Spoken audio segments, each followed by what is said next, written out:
Can I go into the back room and take a nap?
Hi.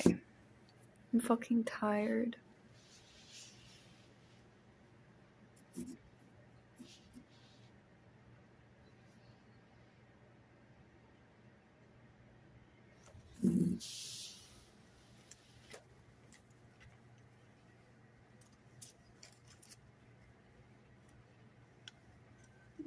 Yes, I can.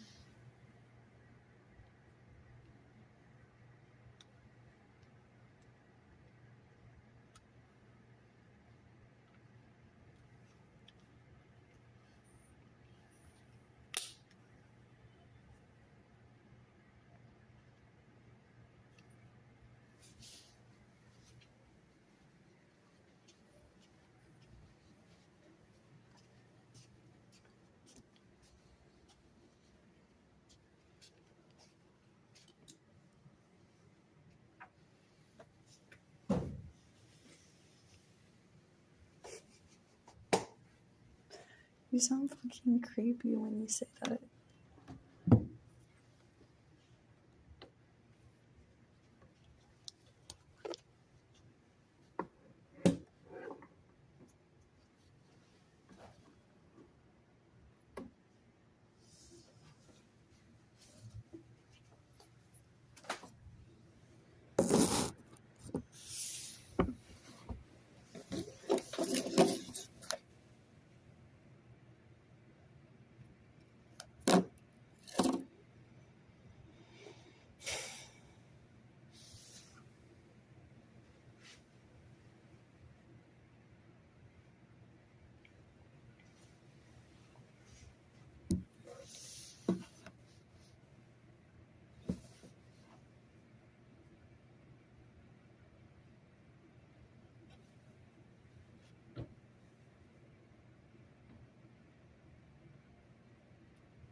I can't even if I wanted to, because I can't breathe.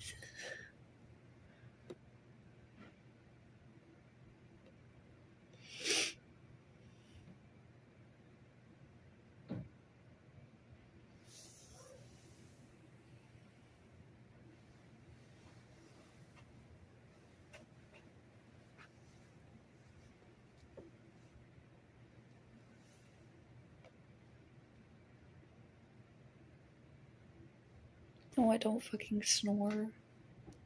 The only thing I do is I have really small breaths.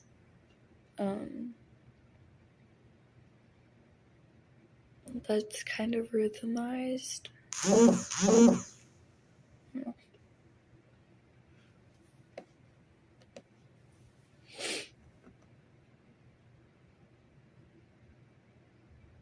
But I'm also sick, so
fair. I understand the autism thing.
Hi, Israel.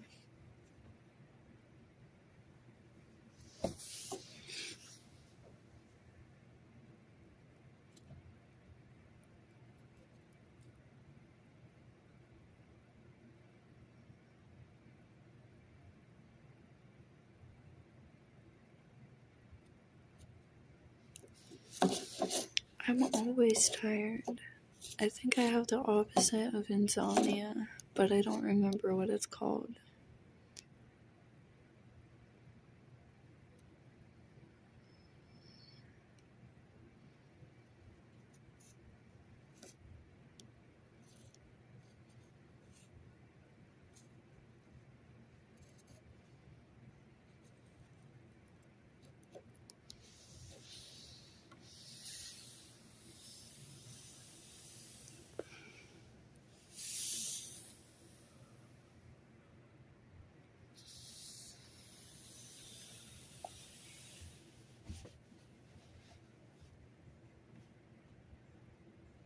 I said no.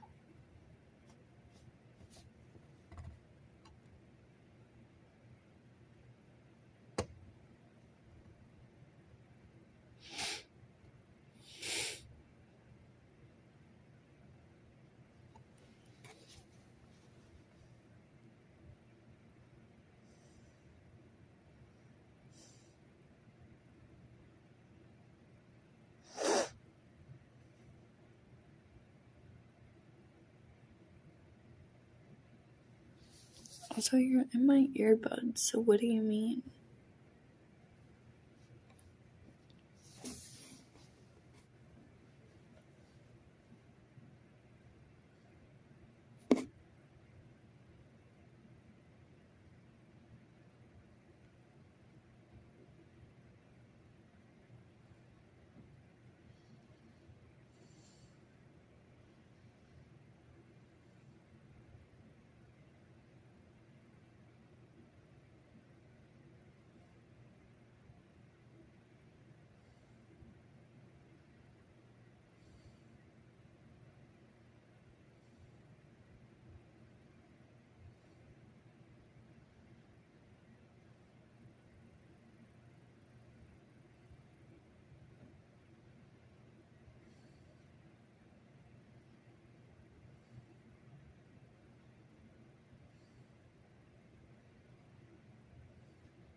What the fuck, Nelly? Oh, I mean...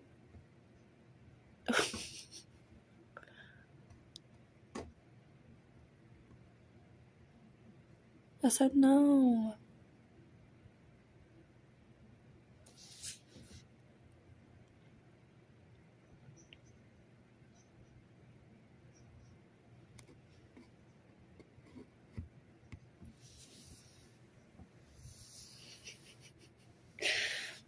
I can't remember what I was trying to say.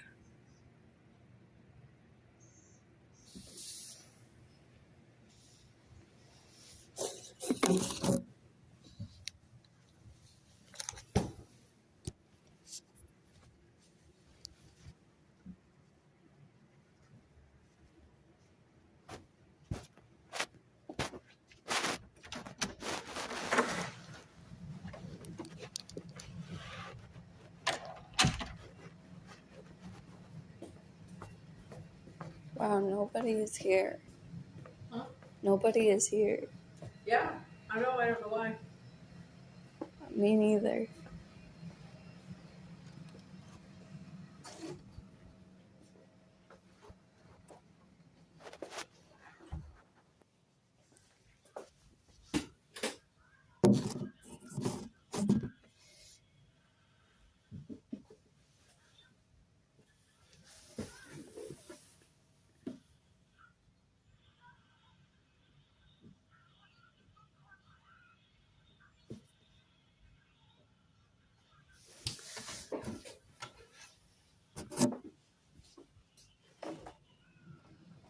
How much time do we have left of this period?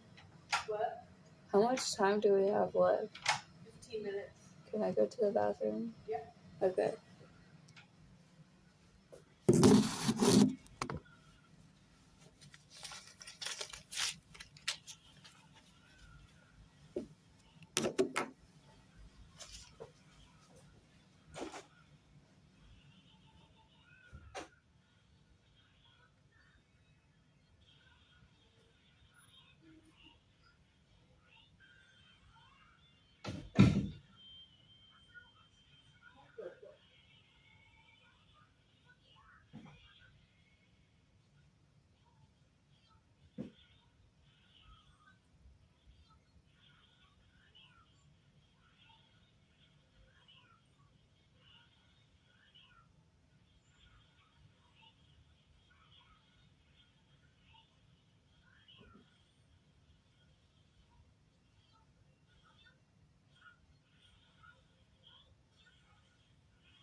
Okay.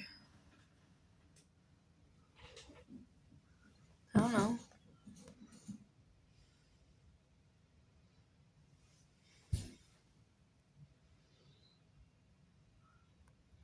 Hi, Timmy.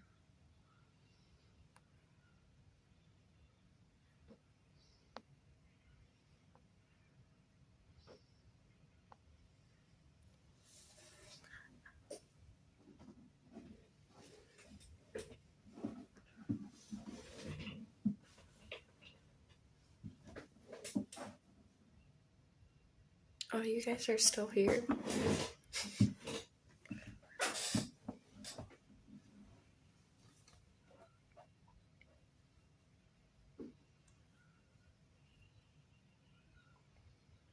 Nelly and Nacho.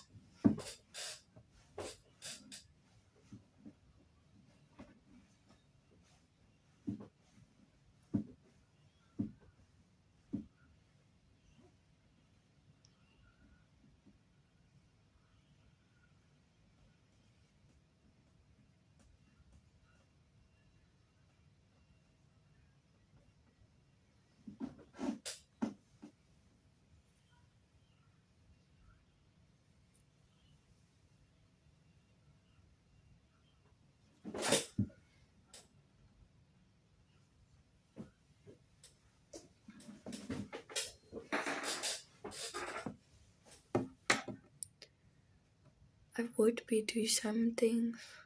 Oof. I would be doing something entertaining, but I have nothing entertaining to do here.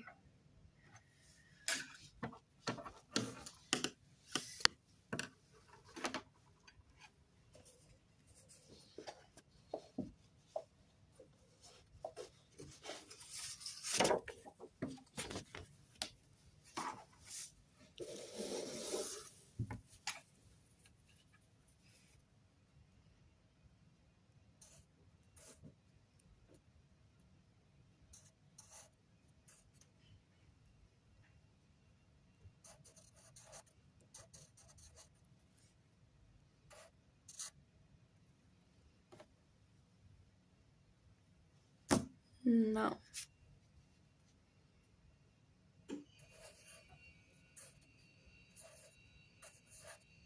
But I am writing your guys' names.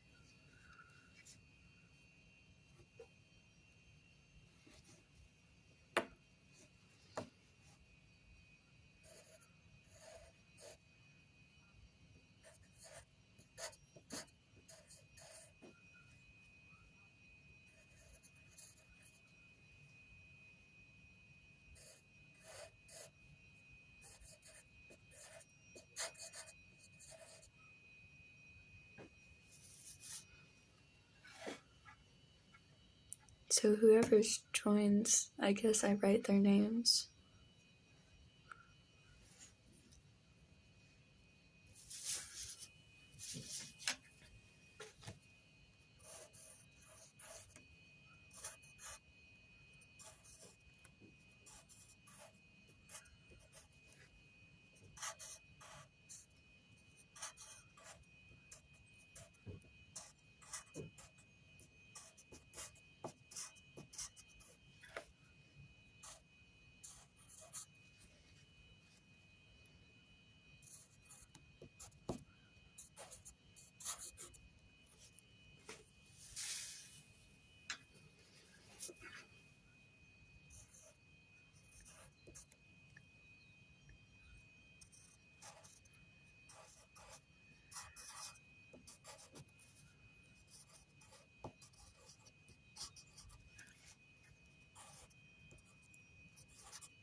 Boom.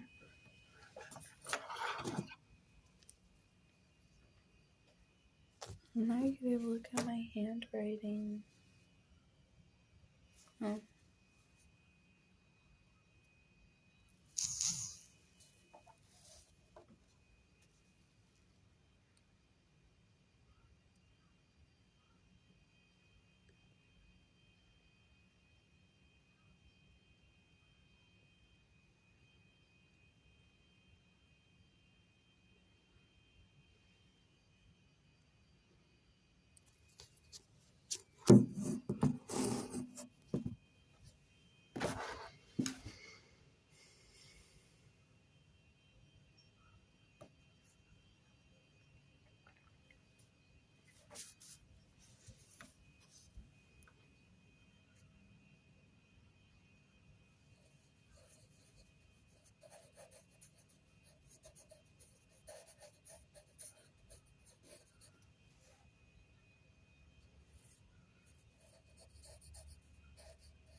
I am very tired, but I cannot go to sleep.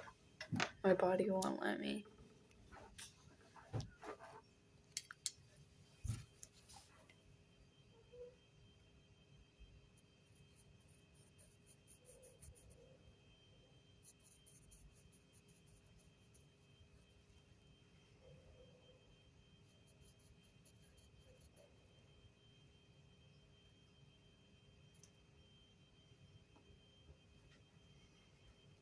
I'm at school, so that might be a while.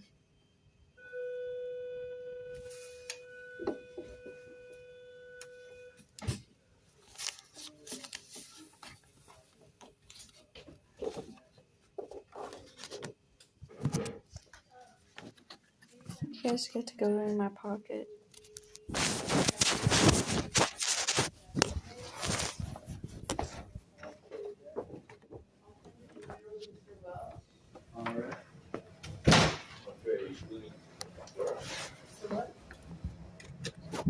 Oh, I didn't move it here. Yeah.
Wait.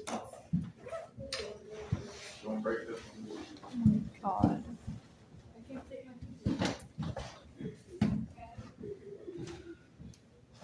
Oh, I can. You can make it into a bracelet. You wrap it around and make it into a bracelet. I just put my finger in it. Only you can't. You only have one pass at a time. That's fine.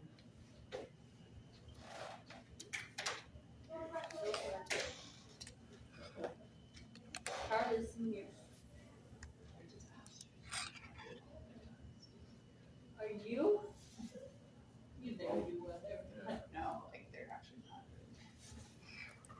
get senioritis. Okie And this is dokie. probably the hardest unit. And they're all Why just. do you put the hardest? You should put You guys need to have like a basic understanding. I can't tell you this.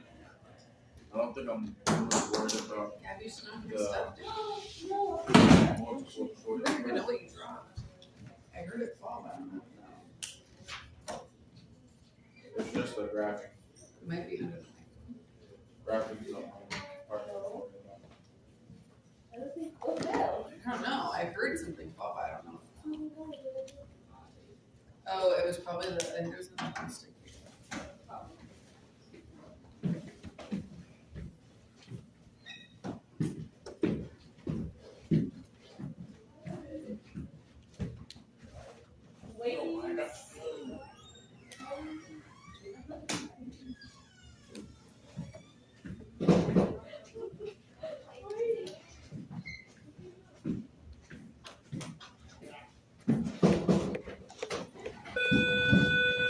I made it.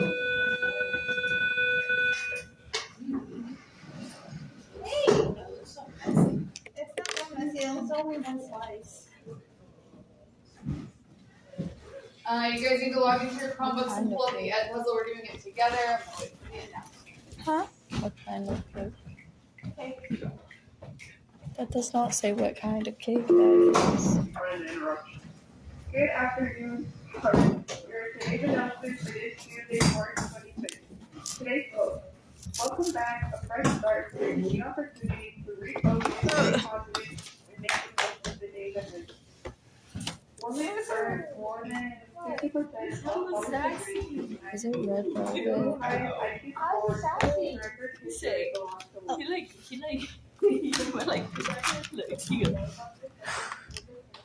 Hey, why so sassy? I was like, Why so sassy? School news. Enter your artwork Gabby in did San Juan Got Talent Art Show. Submit your artwork to Miss Blackbird and E5 by Friday. Gabby did Gabby This things. Friday. I turned in Seniors that are going on senior trip, please pay the ticket price to I got the Friday. Japanese American experience. Junior The other senior stuff, I think you might turn it, are but I on haven't sale read at Love Mac Yeah. Finance office. Starting time scheduled tomorrow. Our third day this Friday, Senior Citizen Day, dress as the elderly, and always remember. When is that? All right. Dress as an old person. So hopefully you use that time on Thursday to get caught up or finish up that other assignment. Today we are watching an Ed puzzle together while I build up your assignment for the rest of the week because the one I wanted to you guys is totally blocked.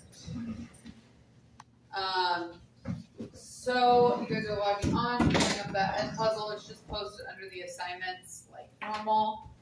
And I'm waiting for you all to join.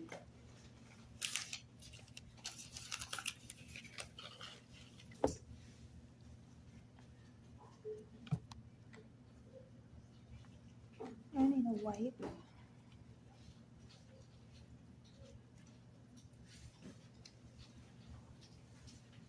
Where's the Ed puzzle? Post under Unit 8, World War II. It's the first thing I just posted. Citizen soldier?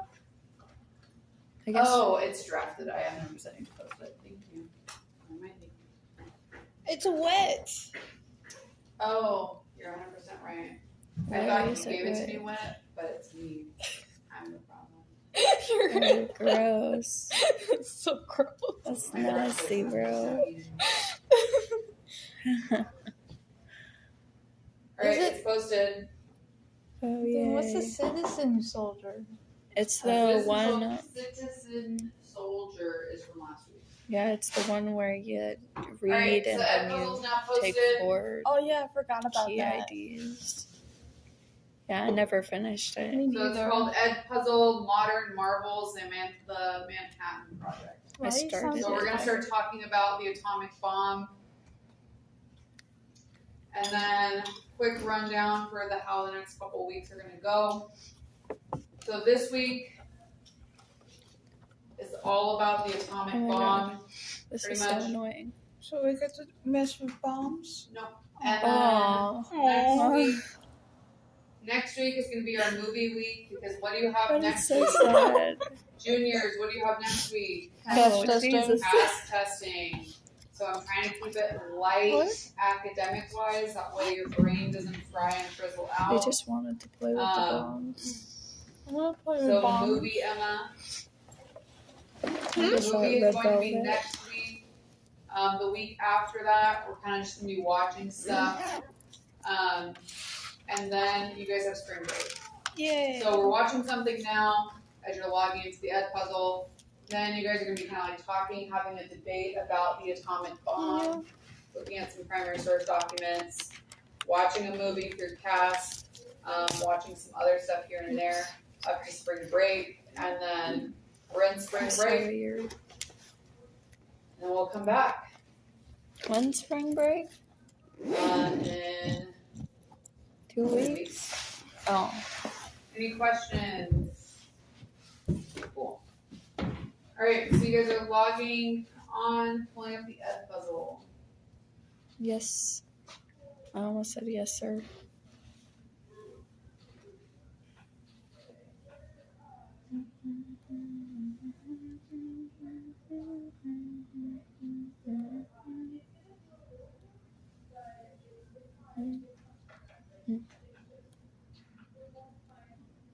See, some of us haven't gotten there quite yet. Some of us are just logging in.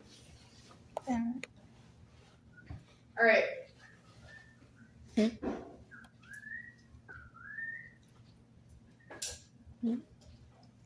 I was whistling. Yeah, the whistles are Bird in triggering here. me. Have to get Janice Triggering? coming to get the Yeah, bird. my turrets. All right.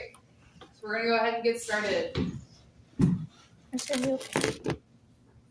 That's not how it works. It's gonna be okay.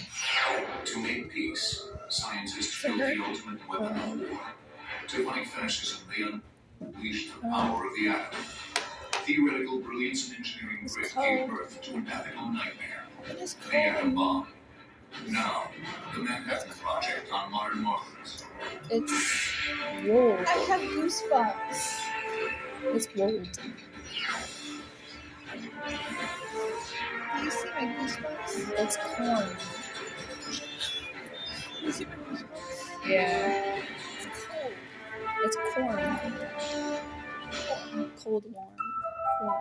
You should be At watching. 5:30 a.m., July 16th, 1945, scientists That's and a long dignitaries time awaited ago. the It's like detonation over of the 100 first years atomic ago. bomb in a desolate area Why of are New you Mexico not desert, known Because aptly I'm as Granada streaming del on Muerto, YouTube for some or reason. Journey of You Death. are. Yeah. Did you make one? Are you They had making taken the lights bets or on how not? much power their creation might unleash, but many wondered whether the weapon would work at all. There was, however, one certainty. If the atomic bomb detonated, the world would never be the same.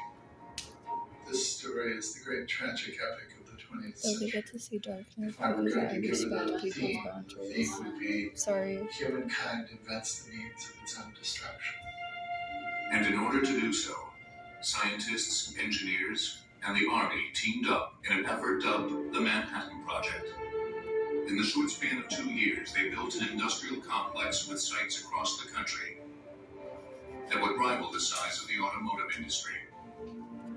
To manufacture fuel for the bomb, they built the 5th largest town in the state of Tennessee that consumed 1/10 of the electrical power generated in the United States.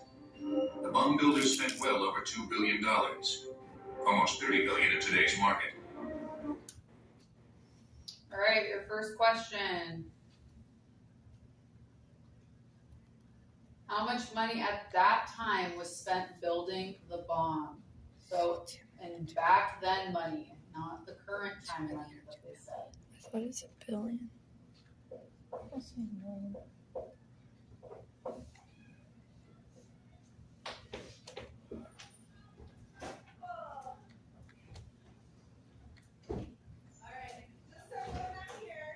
I don't remember.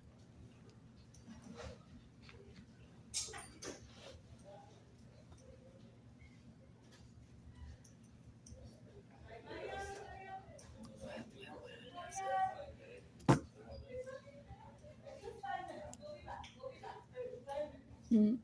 Alright, can I click? You have the answer, we know.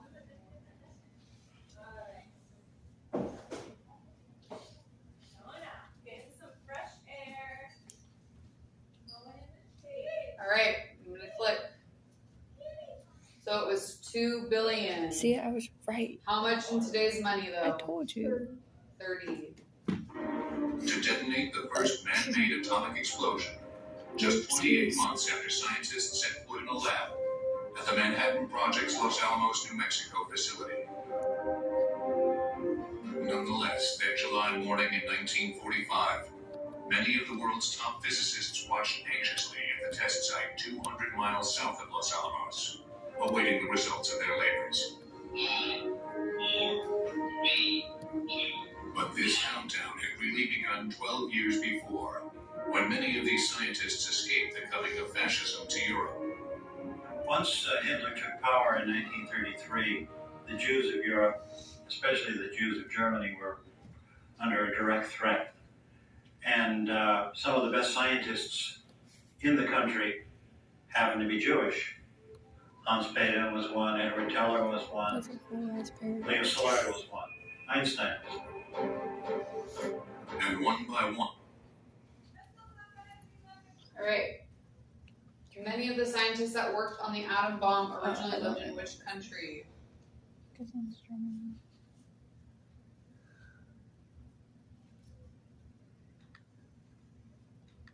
Answer for yourself.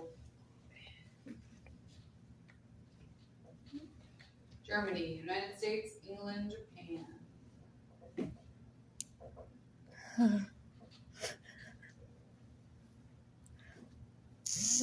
Five, four, 3, 2, 1.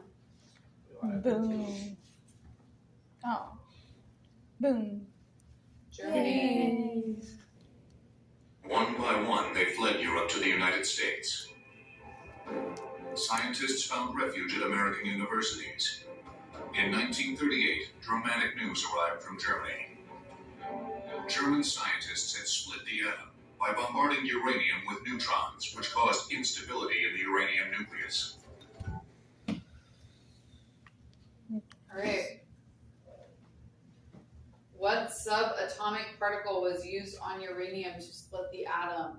Do you need me to replay that part? Yes. Kind of. He says a couple different ones, so you have to really listen to see which one he says. Found refuge at American universities. In 1938, dramatic news arrived from Germany. German scientists had split the atom by bombarding uranium with neutrons, which caused instability in the uranium nucleus. Sure. I'll give you a 50-50 shot. It starts with an N. Wait, yeah. I don't remember. He said 2. Wait, which one was it? It was either neutron or nucleus. Which one did you put? I put nucleus. She put neutron. I'm gonna be wrong. If it's nucleus, it's Did gotta any of you be. watch Jimmy Neutron as a child? A little bit of it. No one in third period really knew about it. Oh, you were right. It's neutron. Alright, so what do you think your answer is?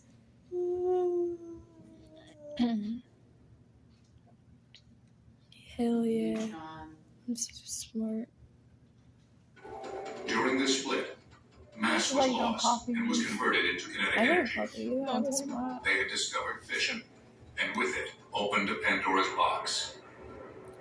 If each of those neutrons goes into another uranium nucleus and causes fission, then the first fission has led to more than 2 fissions in the next generation, and you can see that each successive generation has many more neutrons, and this causes an explosive chain reaction.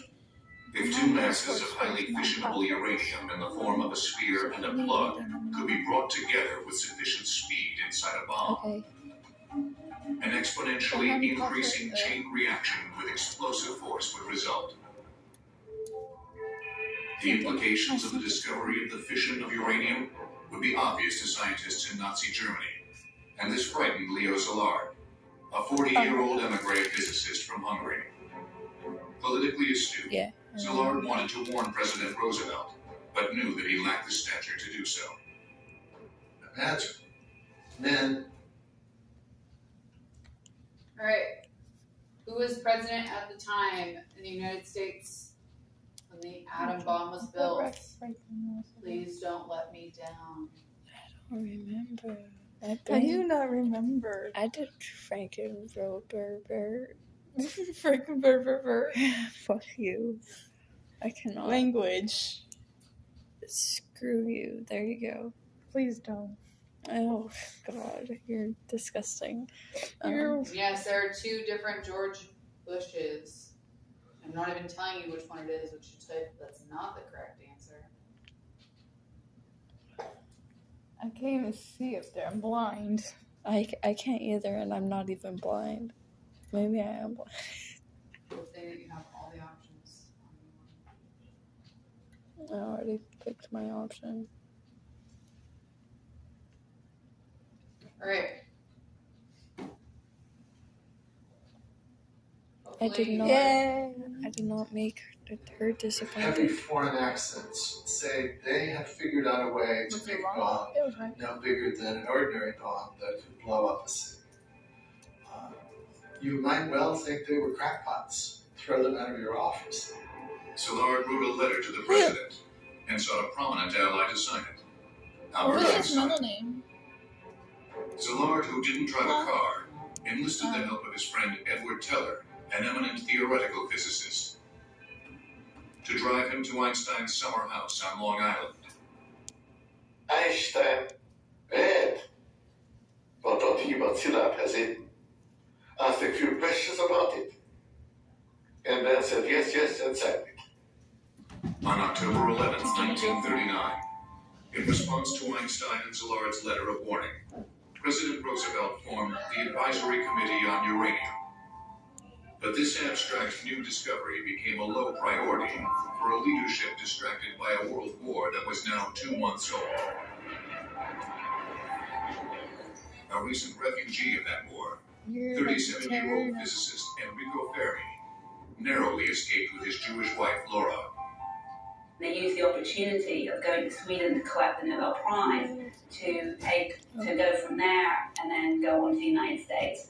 So that the fascist authorities in Italy at that time didn't know that they were actually not going to be returning to Italy. Together with Leo Szilard at Columbia, Fermi tackled the first obstacle to the bomb: the question of whether or not a sustained chain reaction could be induced in a uranium reactor. Without the successively doubling power of the chain reaction, a bomb would be an impossibility. Fermi was one of the few scientists who was talented both in theory and in practice. He loved getting his hands dirty. Leo Szilard was the antithesis of Enrico Fermi. Szilard usually slept late. He soaked in the bathtub to get fresh ideas. While in the bathtub, Szilard remained focused on the competition, the German bomb effort.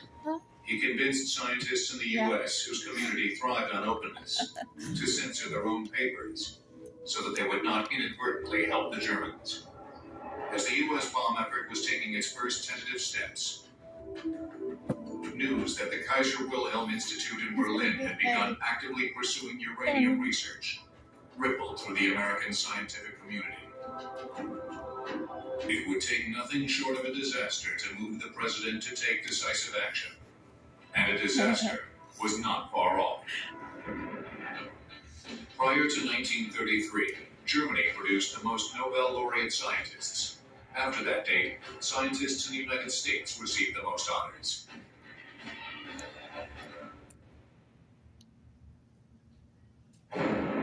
On December 7, 1941, the Japanese attacked Pearl Harbor, sinking 19 U.S. naval vessels and killing more than 2,000 soldiers. The next day, the U.S. Alright. What important event took place on December 7th, 1941? We've talked about this a whole lot. Why did I pick two? Because it's multiple choice. I'm wrong.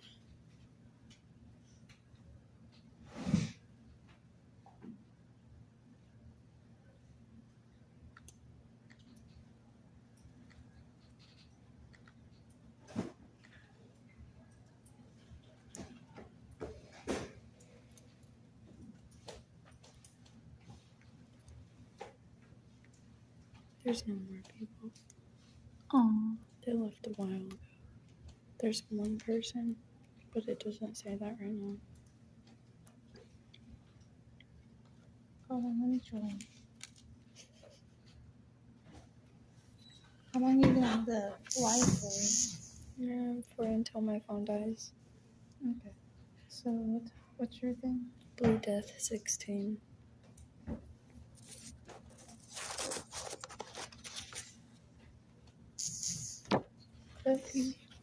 Yeah, that's me.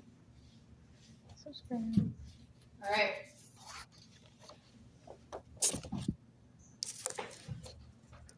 So the Japanese attacked Pearl Harbor. If the U.S. declared war on Japan, World War II was no longer just Europe's war. Our righteous might will win through America's entry into the war had a galvanizing effect on its moribund atomic bomb effort. President Roosevelt approved production of the weapon and turned the nuclear program over to the Army.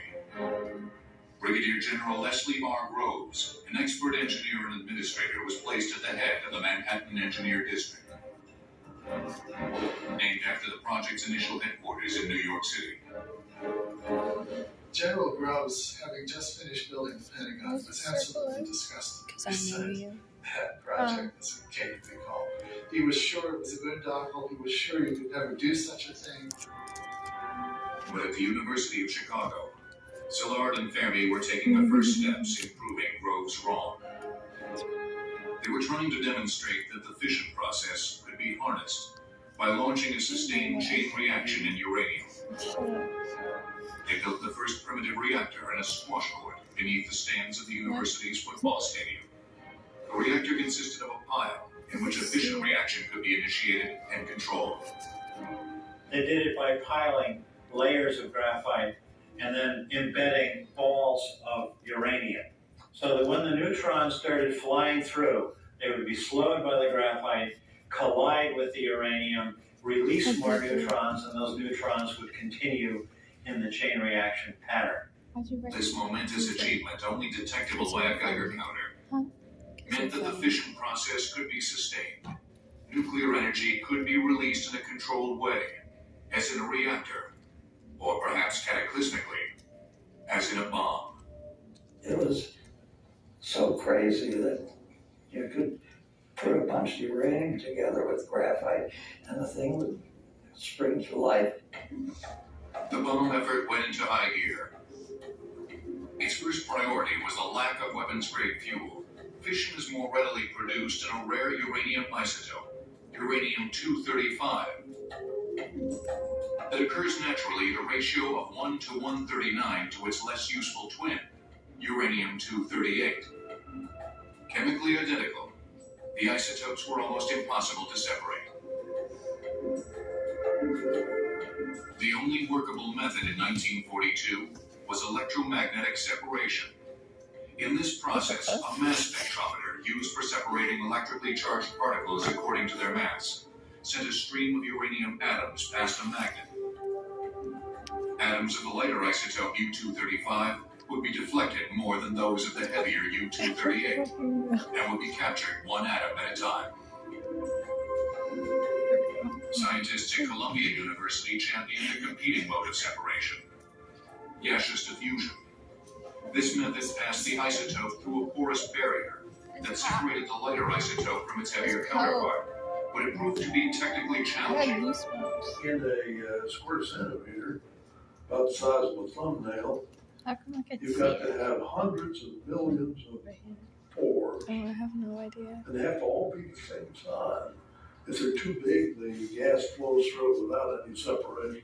If they're too small, the gas gets in there and condenses on the surface, won't go through. Oh, cool. So You talk about obstacles. But if a suitable barrier could be manufactured, it promised a greater yield than the electromagnetic process. Both techniques would have to be done on a massive scale and would prove extremely costly. And if they worked, they would provide fuel for a bomb that would be designed in a remote area of New Mexico. Grove selected a bomb design site in Los Alamos, an isolated location in the mountains at an elevation of 7,000 feet and accessible by only one road. General Groves wanted it to be inland, too far from any planes or submarines. He wanted it to be beautiful, where he said he could keep a bunch of prima donnas amused. In November of 1942, the Army purchased 54,000 acres for $440,000 under the guise of using them as a demolition range. To head up the installation, Groves, an expert judge of men, chose a most unlikely candidate, J. Robert Oppenheimer. A gifted physics professor, Oppenheimer had a reputation for being temperamental, perhaps not suited to a highly stressful assignment. Groves advised that Oppenheimer would be a disaster. People told him that Oppenheimer couldn't run a hot dog stand. Oppenheimer was a fascinating and complicated man.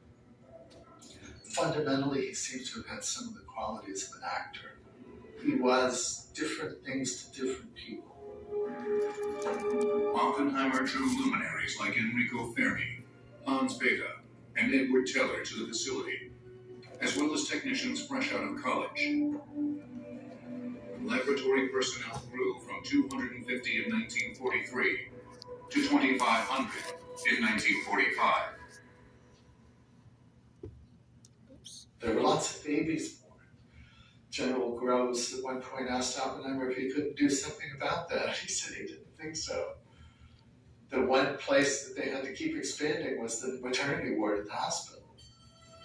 During the fall of 1942, the theoretical physicists at Los Alamos began the difficult process of trying to determine how much U-235 it would take to make a bomb.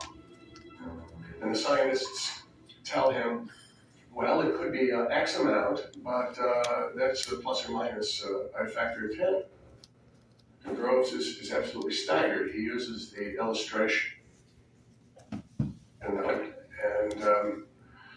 You say it's for 100 people, but maybe 1,000 will turn up, or maybe 10. So how can you make any sort of plans with that range? This kind of uncertainty only served to fuel fears that the Nazis might be closer to building a bomb. In early fall of 1942, General Groves purchased 59,000 acres in Oak Ridge, Tennessee. This would become the main site for uranium production in the United States.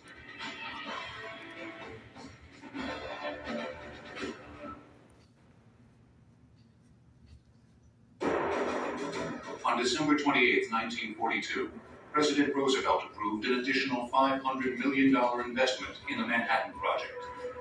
The first priority, to build the massive industrial facilities that would produce the fissionable material to fuel the atom bomb. Robert Oppenheimer's team of physicists doubled the amount of uranium-235 thought necessary to achieve critical mass and sustain an explosive chain reaction to 200 kilograms. Their calculation, made without adequate samples of U-235 for tests, would prove to be 10 times the required amount. The scientists at Los Alamos also studied tampers, barrier materials that would slow the expansion of the critical mass and reflect neutrons back to feed the fission process inside the bomb. Determined to have the atom bomb ready for use in the war, General Groves notified contractors in Oak Ridge, Tennessee, that they had a scant 6 months to build the massive electromagnetic calutrons designed by Ernest Lawrence at the University of California in Berkeley. These calutrons would be used to separate U-235 from U-238. Lawrence was, to some extent, an engineer. He was comfortable with the soldering iron and with wrenches and with the tools of the trade, with building machines. In February 1943, construction began on the Calutron site that was given a deliberately nondescript code name, Y-12. electronic structures contained multiple calutrons, box-shaped collection units that were configured in a racetrack layout. A magnetic field passed throughout the entire oval of calutrons, causing the divergence of streams of U-235 and U-238, so that the separated isotopes could be collected. A single calutron could capture a mere 10 grams of U-235 daily. A staggering total of 1,152 would be built by war's end. Because of the intense time constraints, Groves could not afford to build pilot plants, facilities to test the scaling up of the laboratory processes. They're physically building Oak Ridge in Y12, the electromagnetic separation plant, before the design drawings had even been approved. And it's incredible that you would never do this in civilian life, and you would never do it short of a wartime emergency that is dire. They turn the Alpha 1 racetrack on to make the first uranium, and everything goes haywire. That the magnets are so strong that they pull nails out of the wall. Groves arrived and shut the plant down. His response was characteristic of his approach. Since the racetracks were not operating to capacity, more would have to be built to supply the bombs. As a result, the town of Oak Ridge continued to grow to house an expanding workforce. 75,000 people would ultimately come to live at the site. Groves used creative means to recruit them. It's hard to get instructions during the war. His solution was to put out ads saying, we can't tell you what you'll be doing, but there'll be steak every night on the table. Once hired, workers were instructed to be evasive about what they were doing. If anybody's asking you to make an outbreak, you tell them you're making the lights for the lightning bugs, or that you're making the holes for the donuts. All right. Workers in Oak Ridge, Tennessee were told to tell others that they were what?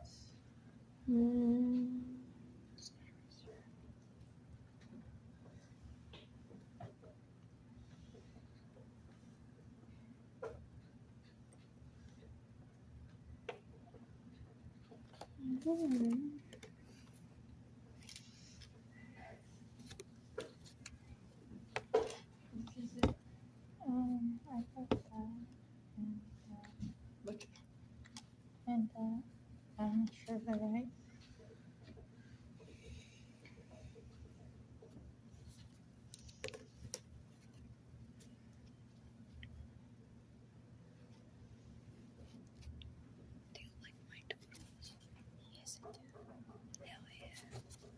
But they're supposed to tell people what they were making.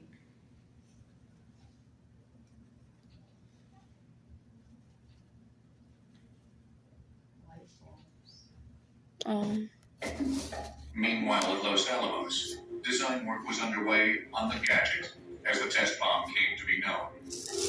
The main obstacle was how to quickly assemble two smaller subcritical masses into one larger explosive one. The bomb design that they came up with was a gun design.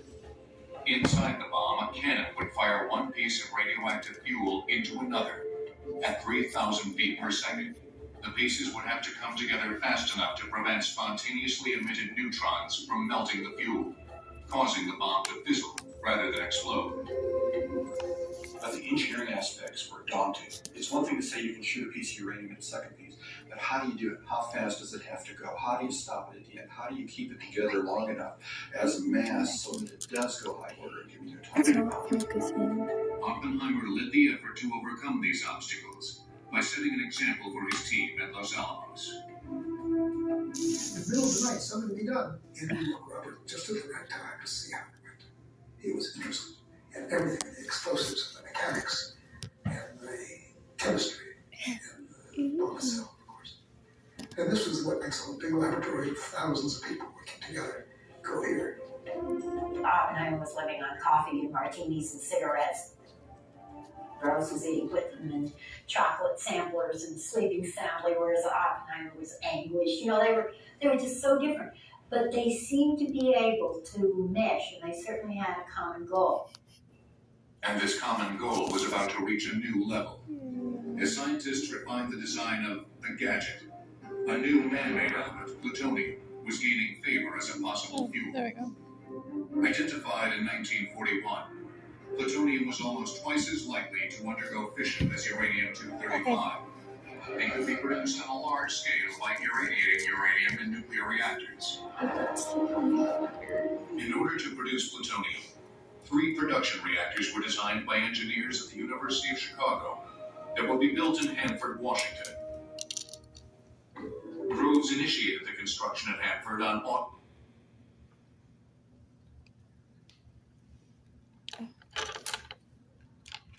All right, what other element besides uranium was considered for the atom bomb?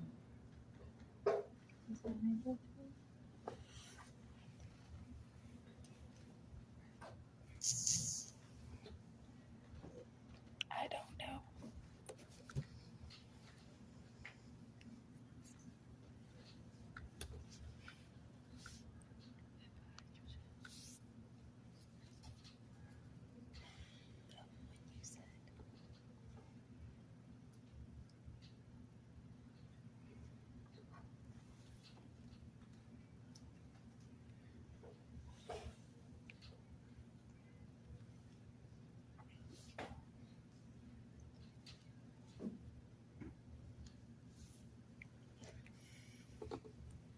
Stone.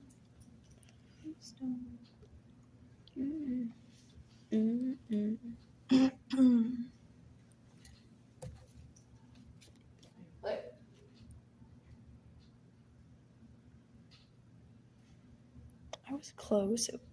I got August 27, 1943, with a labor force that had been recruited to the area. Numbers as high as 60,000 construction workers living in tents out on the Hanford Reservation. So the government went in and bought up 500,000 acres out in the desert of eastern Washington, created this remote construction site, and literally in a matter of months constructed large-scale engineered structures for plutonium production. But Groves was not content to rely on just 2 approaches, Y-12 and Hanford, to produce the weapons-grade fuel for the bomb. By September 1943, he had begun construction on a 3rd, K-25, a gigantic gaseous diffusion plant at Oak Ridge.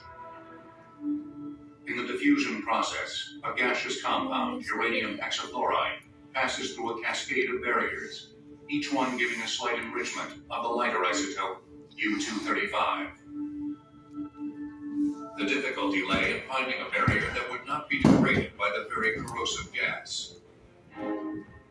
Scientists and engineers were not able to manufacture a satisfactory barrier until a year after site construction began on K-25. A building that would ultimately cover more area than any structure ever built. The U-shape measured half a mile long by 1,000 feet wide, with an area of 2 million square feet. It contained a series of sealed containers and cascades that ran the length of the building. Oak Ridge continued to grow, and by the end of the war, it was the 5th largest town in Tennessee. The total power consumption during the K-25 operation during the war in the Manhattan District was about 10% of the electrical energy in the United States.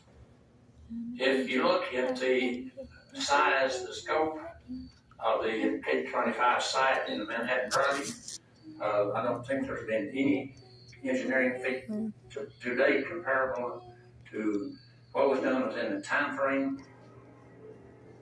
It was looking less and less likely that enough U-235 could be produced to impact the war. At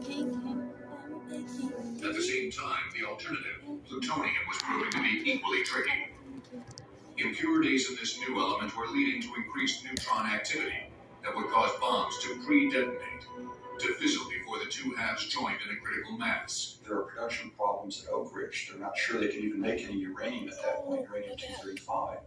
And so if they can't use plutonium to gun their main effect, not even be an atomic bomb. It's a real crisis. It's at that point that I think Oppenheimer's talent comes to the fore, where he brings in the people, new people, in fact, and he reorganizes Los Alamos that brings people in to solve the problem of how to make a plutonium bomb. The plutonium bomb's new configuration called for an outer shell of explosives that would direct symmetrical shockwaves inward, compressing a subcritical central mass of plutonium. The resulting increase in the density would shrink distances between nuclei, thus starting the explosive chain reaction.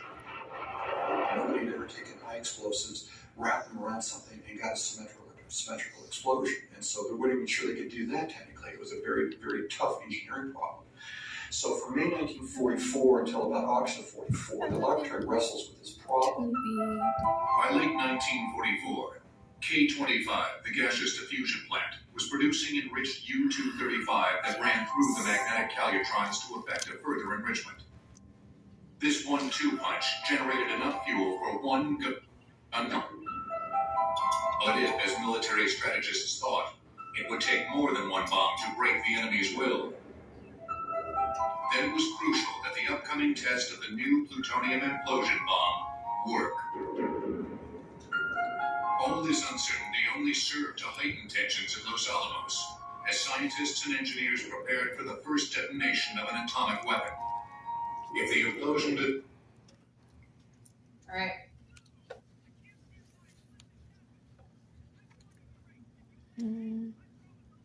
Where did the first detonation of an atomic weapon take place?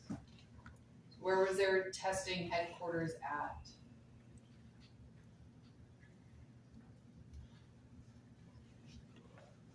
They've talked about two of these places. One of them was the facilities where they built a lot of the materials, which was not where their secret headquarters was. I'm guessing.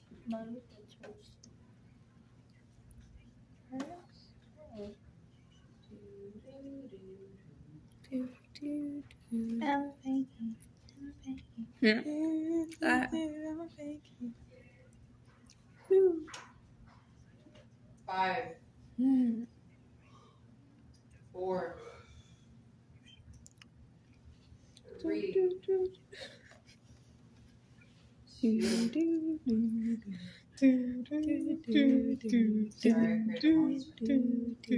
1. It's in Los Alamos, New Mexico. Oh my god, I'm so bad. design was successful, it might bring an end to the war. As a substitute for copper, which was in short supply during World War II, the U.S. Army borrowed almost 15,000 tons of silver from the U.S. Treasury to wind into coils for the Calutron's electromagnets.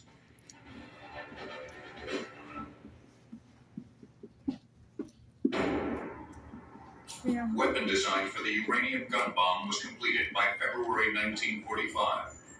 Confidence in the weapon was high. They named it Little Boy for its relatively small size, 10 feet long and less than 10,000 pounds.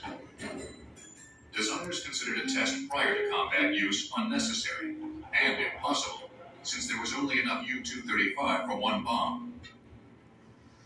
The design for the more complicated plutonium-fueled implosion device, dubbed Fat Man for its rotund shape, was approved in March. Alright, what are their nicknames? Fat Man. Fat Man and Little Boy. They have funny names, I know. Little Man and Fat Boy.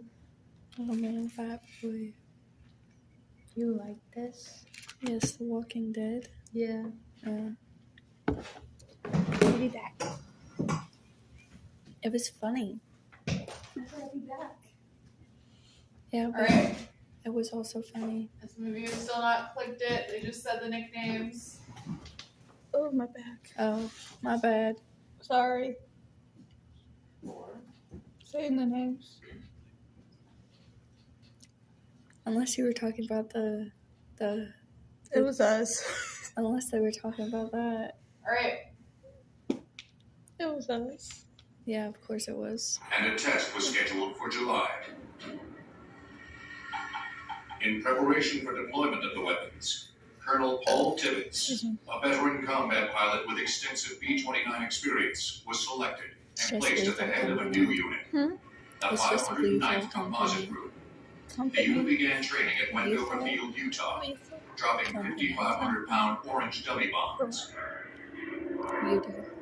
On April 12, 1945, President Roosevelt died in Warm Springs, Georgia, bringing Vice President Harry S. Truman into the Oval Office.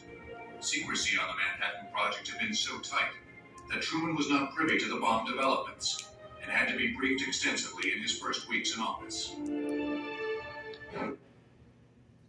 All right. Did the vice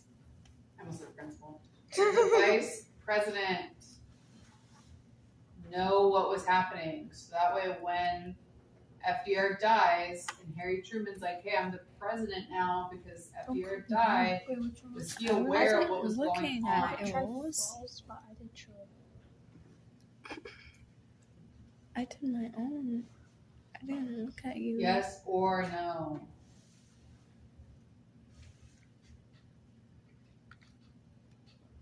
You're gonna like it.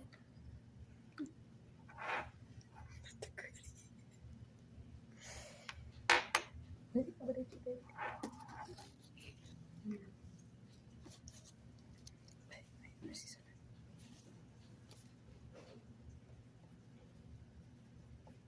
All right.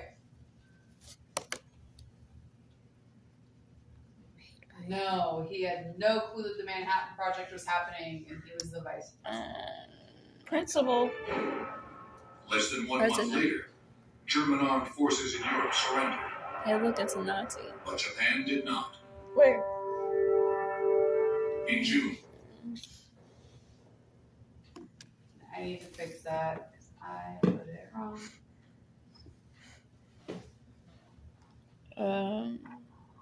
Nazi Germany. So yeah, I need to edit that because I have the wrong one. Just you answer it correct. I will fix my mistakes. I think it's Germany.